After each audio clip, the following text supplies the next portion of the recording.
After fireforming some brass, there's a lot of steps you could take to really set up the basis of your precision reloads. Here's some of the tools and tips that I'm using. It's imperative to know your chamber's headspace.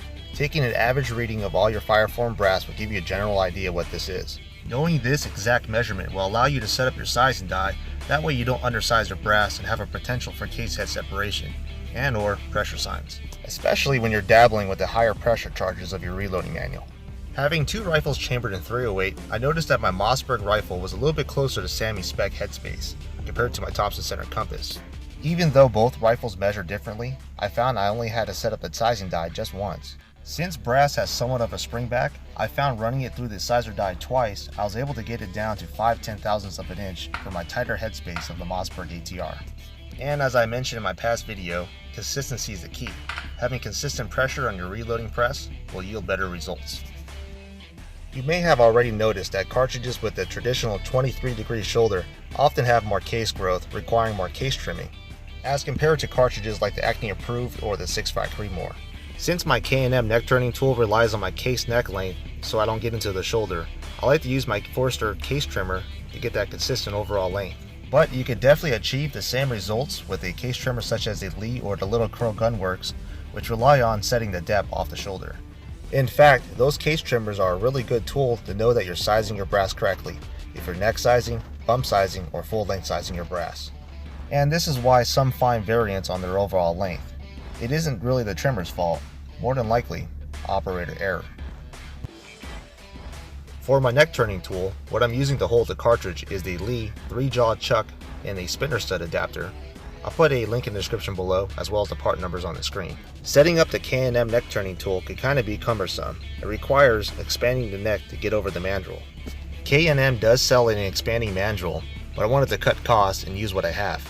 So I'm using the Lee Universal Expanding Die, and I've removed one of the plugs and replaced it with an NOE Precision Ground Expanding Plug. These expanding plugs allow you to open up the case mount to an exact dimension as indicated on the first number. The second number is what's going to expand your neck. These are really good for cast lead bullets. But since we're working with full metal jacket bullets, I don't want to expand the mouth, so we're going to set up the die to where it only expands the neck. And we do this by simply backing off the thumb screw, that way it doesn't hit the secondary ring on the expanding plug. This die allows for some self-centering and aids in concentricity. A good thing about this die is that it irons out all the imperfections and brings it to the outside of the case neck. K&M also does sell a Pilot with a built-in cutter, carbide cutter, but that adds in cost. What I found is actually keeping the Pilot clean using a microfiber cloth and using a quality case lube such as Imperial Case Wax or Unique Case Lube will really make this process easier. Setting the depth on the case trimmer is fairly easy with this adjustable screw. And you want to set the depth of the cut to where it just stops in front of the shoulder. Now as far as how much to take off on your case neck, that depends on an average reading of all your cartridges. I suggest using a ball micrometer and not go under 12/1000ths of an inch. The neck area doesn't necessarily need to have all areas cut. You just don't want to go too thin or you pose a risk of having a neck split on you. So it's okay to actually have some areas in which some spots did not get cut at all. Now, with all that done, the last few things you want to do is deburr the flash hole. Since most manufacturers use a punch to actually make the flash hole, there's always a burr inside. So this actually acts like a wall for the primer, and you want to remove this, that way it will do its job. I'm using the RCBS deburr flash tool and a 45 ACP stop in which I grounded down to accommodate multiple cartridges. And the final step will be to uniform the primer pocket. Unfortunately, I didn't film myself doing that, but this is the tool I'm using. Now with all that done, you want to go ahead and chamber check your cartridges with some of the brass you prepped, before you load it up, of course. For me, I like having zero tolerance headspace. It's more of a preference, but I'm actually finding to have better standard deviation extreme spread numbers doing this. As you can tell, I have slight resistance when I cam the bolt over. So for you fully semi-automatic rifle shooters that have those Armalite 15s like I do, you're going to have to add more headspace because you don't have this camming action, and you need the tolerance in order to have proper feeding.